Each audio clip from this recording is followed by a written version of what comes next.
Wala siyang may pakitang pag... Hoy mga bruha! Ang gagaling niyo magsalita kayo ng hindi maganda. Baka pag nalaman yung... Hoy, dalawang bruha. Si Feli. Ang galing yung magsalita ng hindi maganda kay Nena. Baka pag nalaman niyo kung sino ang ama ng pinagbubuntis ni Nena, mahulog yung mga panganin niyo. Paano kami mawiwindang Feling taga? Wala kaming pakialam kung sino ang bumembang kay Nena. Hindi namin kawiwindang kung sino yung ama ng pinagbubuntis ni Nena. Wala kaming paki. Malamang isang palamon ng gobyerno, yung palamon ng lipunan. Tama si Feling taga, Blandina at saka Mama. Baka mawindang kayo pag nalaman nyo kung sino talaga yung ama ng pinagbubuntis ni Nena. Ano ka ba, Blandina? Kayo nakapaw lang imhik. Hoy, ba't umiiyak ka? Mama, parang hindi ako matatahimik. Ikawiwindang ko daw. Pag nalaman ko kung sino yung ama ng pinagbubuntis ni Nena, Mama. Natakot ako. Blandina, ano ba? Ayusin mo kaya yung sarili mo. Natatakot ako, Mama. Mama, natatakot ako. Tumigil ka. Kung pakinggan yung si Feling taga pati si Emiliana. Manda sa akin yung babae, yung bebenggahin ko yung babaeng sa bahay. Hindi kaya, Mama, si Peter yung ama ng pinagbubuntis ng kambal ni Nena, Mama. Hindi si Peter ang ama ng pinagbubuntis ni Nena. Ay, ayusin mo yung sarili mo. Mama, kinakawan ako. Mama, baka si Peter yun. Ayoko. Hindi ko matatanggap, Mama. Ay, Mama, parang may bumulwak na dugo sa ekop ko, Mama. Ano? May dingin lumabas sa ano mo? Tignan mo na kasi yan. Baka may stress ka. Isipin mo yung anak mo. Alalahanin mo, ayun yung magiging sandata mo. Mama, ayoko, natatakot ako, Mama. Halika na, ayusin mo yung sarili mo. Ikaw talaga. Tama na. Halika na. Uy, aling Adelfa. O Virgiline. Anong nangyari kay Blandina? Kasi, ito napadaan kami doon kay Nena. Doon kay Feling taga at nagbubuliw to si Feling taga na baka daw mawindang kami kapag nalaman namin kung sino yung pinagbubuntis na ni Nena.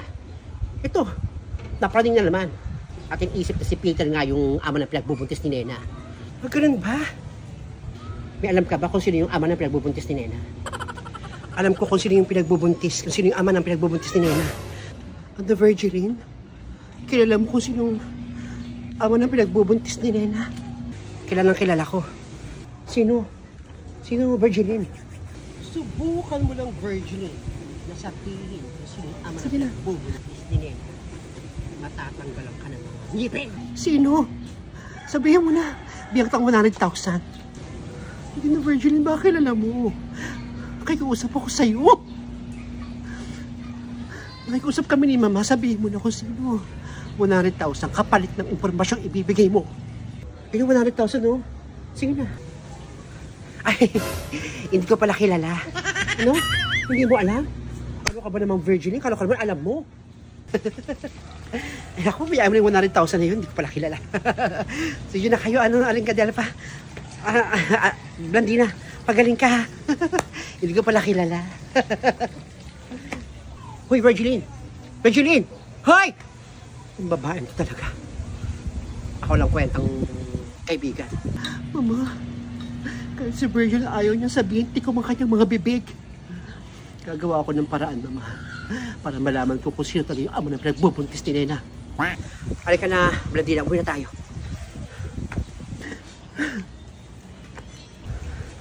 Sayang yung 100,000. Kaya lang ayoko mabungian, bunga nga ako ni Feling taga. Kilala ko yung babae nun. Babangasan ako nun. Ayoko na makisaw-saw pa. Hey, Negra. Oh, dumaan ba dito sila aling Adelfa pati si Blandina? Oo, nagpunta yun dito. At binengga ni Feling taga pati ni Emiliana. Sa bahay kasi ng bunganga eh. Naku. Kaya pala yun doon, hinang-hina, iyak na iyak si Blandina. At hindi mapakali at tinatanong pa sa akin kung sino yung tatay ng pinagbubuntis ni Nena. Deserve niya yun. O nga, hindi niya matanggap kung sino taga yung ama ng pinagbubuntis ni Nena. Isip siya nag-isip ngayon. Ayun, madidepress siya ngayon. Kinakabahan siguro, baka iniisip niya si Peter yung ama ng pinagbubuntis ni Nena. Eh baka naman sinabi mo kung sino yung ama ng pinagbubuntis ni Nena. Ay naku no, hindi ko sinabi no, na ayoko mabangasan ng ngipin ni Feling Taga. Kaya ako yung babaeng yun, tagang babangasan ako noon. Mabuti naman, hindi mo sinabi. Buti naman, Virgilin, at hindi mo sinabi. Dahil alam mo naman mangyayari sa'yo, dahil kapag binulgar mo kung sino talaga yung ama ng pinagbubuntis ni Nena, alam mo na mangyayari sa'yo, di ba? Mabait ka naman palang babae. Oo, pero hindi ko sinabi. Kahit nag-offer si Blandina ng 100,000 sa akin, hindi ko sinabi kung sino yung ama ng pinagbubuntis ni Nena, dahil ayoko rin ng gulo. Sige, dyan na kayo. Negra, Fentaga. Punta pa ako ng palengke. Bibila ako ng ulam ng asawa ko. Sige. Ingat ka papuntang palengke. Sige na. Virgilin, ingat ka. Mabait naman pala si Virgil. Akala ko makakalimot siya sa mga sinabi ko. Cobra siya sa akin. Matigas na cobra.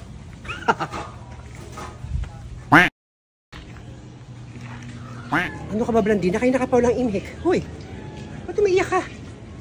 Mama, parang hindi ako matatahimik. Ikawiwindong ko daw. Pag nalaman ko kung sino yung ama ng pinagbubuntis ni Nena, Mama. Natakot ako. Blandina, ano ba? Ayusin mo nga yung sarili mo. Hindi kaya, Mama, si Peter yung ama ng pinagbubuntis ng kambal ni Nena, Mama.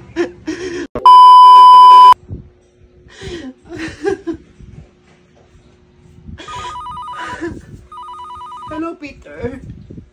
Nasaan ka? Talaga? Nandiyan ka sa trabaho mo? Peter, huwag mo kong iiwan. Kahit anong mangyari, mahal na mahal kita. Mahal na mahal kita, Peter. Ikaw makakatay ko pag nawala ka sa akin. Ikaw makamatay ko. Ikaw makamatay ko. Hello? Hello? Peter! Hello! Visit ka. Pinabalo ko ng telepono. Ayoko malaman kung sino talaga yung tatay ng pinagbubuntis ni Nena. Ayoko malaman na si Peter yun. Ayoko.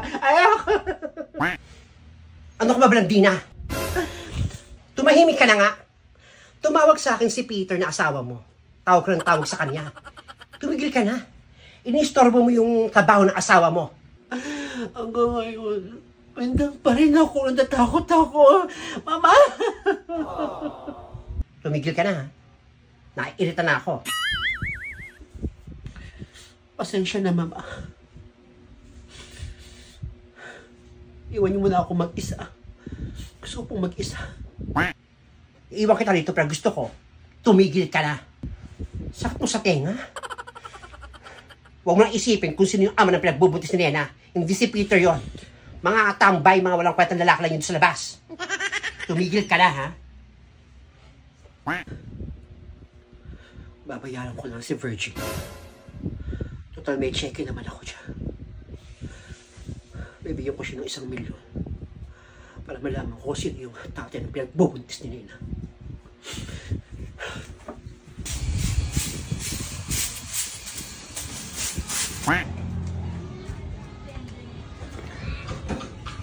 Ayun si Virgil.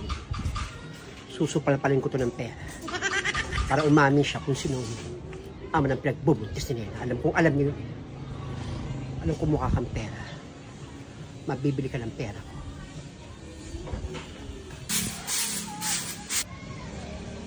Magandang araw, Virgil. Magandang araw din sa'yo. Pwede ka bang makausap? Ano, pwede mo na ako makausap? Nag-hours lang naman ako. Hindi na ako magpapaligoy-ligoy pa. Bibigyan kita ng 1 milyon. Sabihin mo lang sa akin kung sino ang ama ng pinagbubuntis ni Nena. 1 milyon? Laki nun, ha? Sabihin ko pa. Lagot ako kay Feling Taga, babasagin mo ako. Ayoko, 1 milyon. Naku, hindi ko alam kung sino yung pinagbubuntis talaga nung pinagbubuntis ni Nena. Alam ko, alam mo. Umamin ka na. 2 milyon. 2 milyon. Ang laki na nuko, 2 milyon. 2 milyon, kaya kitang bigyan. Ito. Ayokong basagin mukha ko ni Feli. Sino?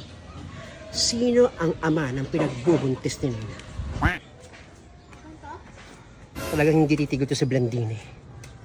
Hanggat di nakakakuha ng informasyon ka, Virgilin. Susugulan niya pa ng pera. Humanda ka sa aking babae ka. Wala kang malalaman kung sino talaga ang ama ng pinagbubuntis ni Nena. Dahil pipigilan kita. Virgilin!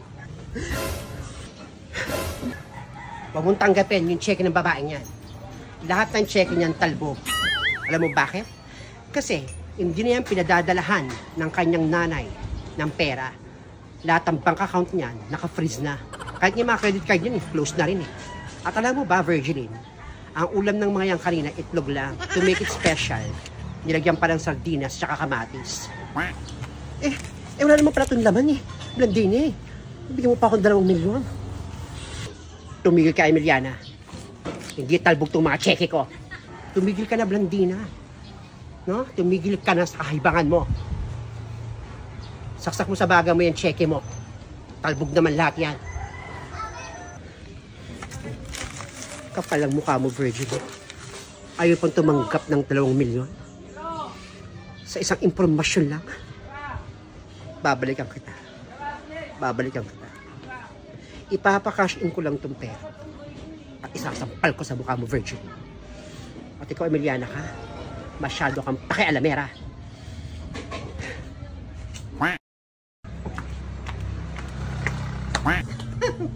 Aling Adelpa,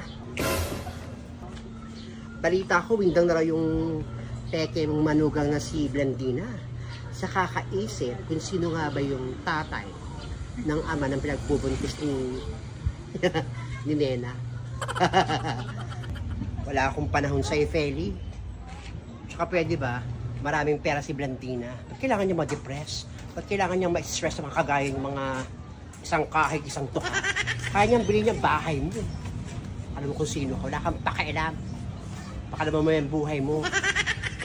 Ang dami mong ebas. Totoo naman sinasabi ko. Na-stress na yung babaeng nyo. Kaya bilhin yung bahay ko. Hindi to for sale. Tumigil ka. Laging tandaan, Aling Adelpa, na kayo na ang huling halakhak.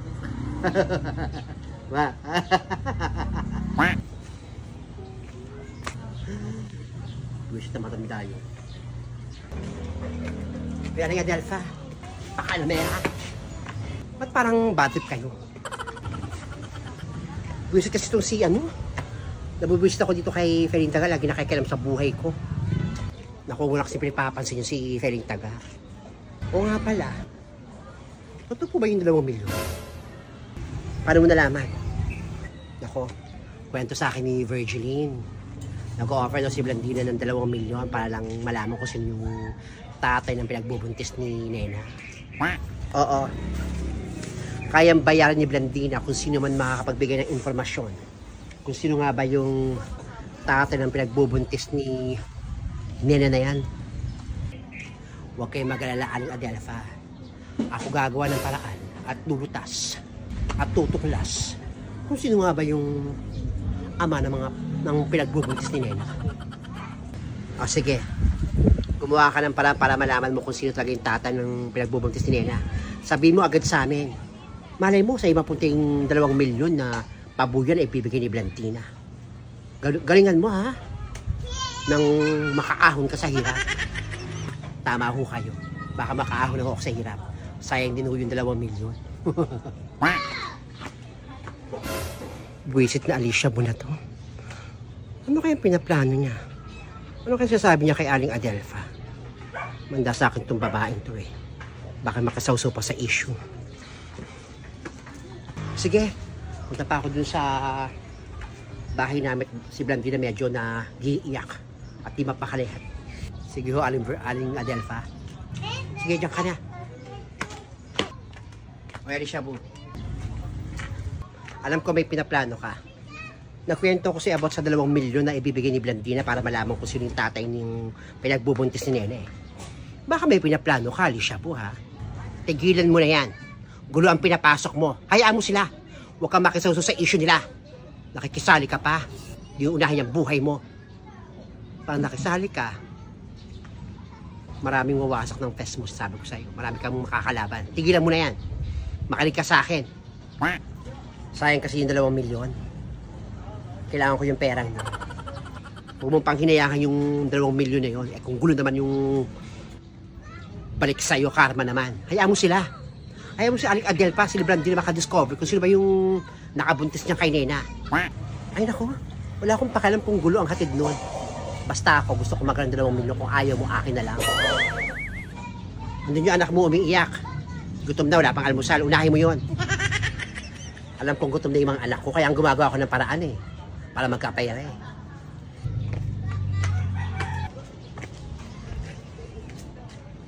Yung Virgin na to, nagmamalaki pa.